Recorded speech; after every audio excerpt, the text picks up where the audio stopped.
All right, today we're diving into a really sharp opinion piece that takes on California Governor Gavin Newsom, his policies, and his legacy. It's a pretty heavy critique, and we're going to break down all of its core arguments for you. I mean, right out of the gate, the source article it pulls no punches. This is its central claim, the thesis that frames the entire piece. It's a really provocative statement, so let's dig into how the author tries to back it up. And before we go any further, just to be super clear, our job here is not to agree or disagree. We're simply here to explain the arguments made in this specific article. We're just laying out the case the author presents step by step. So here's our roadmap. First, we'll look at how the article frames Newsom's governorship as a cautionary tale. Then we'll get into its critique of his major policies. After that, we'll tackle the really serious allegations of waste and fraud. And we'll wrap up with why the author thinks all of this is a warning for the entire country. And just so you know where all this is coming from, this source is an opinion piece from Shasta Unfiltered, which is a publication up in Northern California. Okay, let's jump right into the first part of the argument. The whole thing really boils down to this one major conflict. Is Gavin Newsom a visionary, or is he a warning? You know, the article lays out two completely different pictures here. On the one hand, his supporters see him as this forward-thinking progressive visionary. But on the other hand, the author paints a picture of someone who is the architect of the state's decline. And it's this clash, this total opposition of views, that really fuels the whole piece. So from that big picture idea, the article then really drills down into Newsom's key policies, putting the promises he made right up against what it calls the actual performance. Take climate policy, for instance. The article points to this really ambitious goal, banning all new gas cars by 2035. But then it immediately pivots and says, okay, but what are the consequences right now? And it points to gas prices that are 50% higher than the national average and a power grid that it claims is unstable.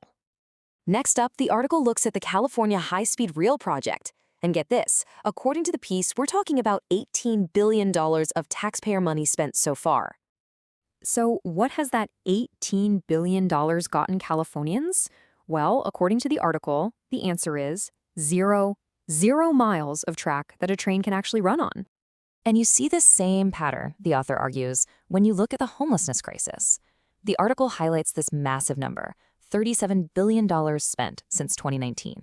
But then it puts that right next to another number, an unsheltered population that it says has swelled to nearly 200,000 people. It's the same story with the housing crisis, according to the piece. There was this huge goal, right? Build 3.5 million new homes. The actual result? A little over 640,000. And the author connects the dots, arguing this huge shortfall is a big reason why the median home price is double the rest of the country, and why 1.4 million people have literally packed up and left since 2020. Okay, so this is where the article really turns up the heat. We're moving from just critiquing policy results to some really serious allegations of waste and outright fraud.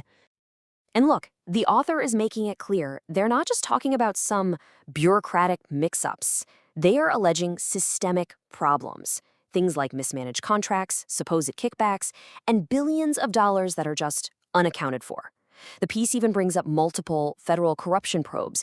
And get this, it goes so far as to predict a new task force will have to be launched in April 2025, specifically to investigate fraud in homelessness spending. So because of what it describes as this really lax oversight, the article lands on this pretty shocking label for the governor, King of Fraud. Now, to really hammer this point home, the article does something pretty unusual. It lays out this striking hypothetical scenario of a future indictment for Dana Williamson, the governor's former chief of staff. It imagines this event in November 2025 on 23 counts, including bank fraud and conspiracy, to argue that this issue goes right to the very highest levels of the administration. All right, so after laying out all of that, we get to the final section. This is where the author basically takes all these pieces, the policy critiques, the fraud allegations, and zooms out to say, here's the big lesson. Or maybe more like, here's the big warning for the rest of the country. And it boils down to these four main warnings, according to the piece. First, that overambition leads to economic burdens. Second, that these single-issue fixes for big problems ignore the real root causes. Third, a claim of ideological rigidity that gets in the way of progress. And finally, and maybe most importantly, a lack of accountability, which the author says is what lets waste and corruption grow and makes people lose trust in the system. And if you wanted to sum up the author's entire take in one single, damning sentence, well, this is it.